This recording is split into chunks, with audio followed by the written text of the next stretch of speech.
ಧ್ಯಾನನಾ? Right. ನೋಡಿ, ಅವರು ಹಿಂಗೆ ಇಟ್ಕೊಂಡು ಧ್ಯಾನ ಮಾಡ್ತಾ ಇರ್ತಾರೆ, ಮೆಡಿಟೇಷನ್ ಮಾಡ್ತಾರೆ. ಇದಕ್ಕೆ ಏನು ಹೇಳ್ತಾರೆ ಅಂದರೆ ಈಸ್ಟರ್ನ್ ಮೆಡಿಟೇಷನ್ ಅಂತ ಹೇಳ್ತಾರೆ. Eastern meditation, they should make their mind empty. Christian meditation, they should fill their mind with the word of God. This is the difference between Eastern meditation and Christian meditation.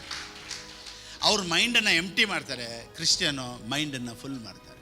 ಅವ್ರು ಹೆಂಗಿರಬೇಕು, ಹೆಂಗೆ ಬಾಳಬೇಕು, ಯಾವ ರೀತಿ ಇರಬೇಕು, ಆರೋಗ್ಯವಾಗಿರಬೇಕು, ಚೆನ್ನಾಗಿರಬೇಕು, ಅವ್ರು ಹೆಂಗೆಲ್ಲ ಬಾಳಬೇಕು, ಇದನ್ನೆಲ್ಲ ಅವ್ರು ಮೆಡಿಟೇಟ್ ಮಾಡ್ತಾ ಮಾಡ್ತಾ ಮಾಡ್ತಾ ಮಾಡ್ತಾ ಅವ್ರ ಮೈಂಡ್ ಸೆಟ್ಟು, ಅವ್ರ ಅಟ್ಮಾಸ್ಫಿಯರು, ಅವ್ರ ಬಾಡಿ ಹೀಲಿಂಗ್ ಆಗುತ್ತೆ ಆಟೋಮೆಟಿಕ್ಕಾಗಿ, ಎಲ್ಲನೂ ಚೆನ್ನಾಗಿ. ಅದಕ್ಕೆ ಪ್ರೀಚಿಂಗ್ ಮಾಡೋದು. ಅದಕ್ಕೆ ಒಂದೊಂದು ಪ್ರೀಚಿಂಗ್ ಮಾಡಿದಾಗ್ಲೂ ಅವ್ರ ಶರೀರದಲ್ಲಿ ಒಂದು ಆರೋಗ್ಯ ಇರುತ್ತೆ, ಫೈನಾನ್ಸಲ್ಲಿ ಒಂದು ವ್ಯತ್ಯಾಸ ಇರುತ್ತೆ. ಒಂದೊಂದು ಪ್ರೀಚಿಂಗಲ್ಲೂ ಅಟ್ಮಾಸ್ಫಿಯರ್ ಚೇಂಜ್ ಆಗ್ತಾನೇ ಇರುತ್ತೆ.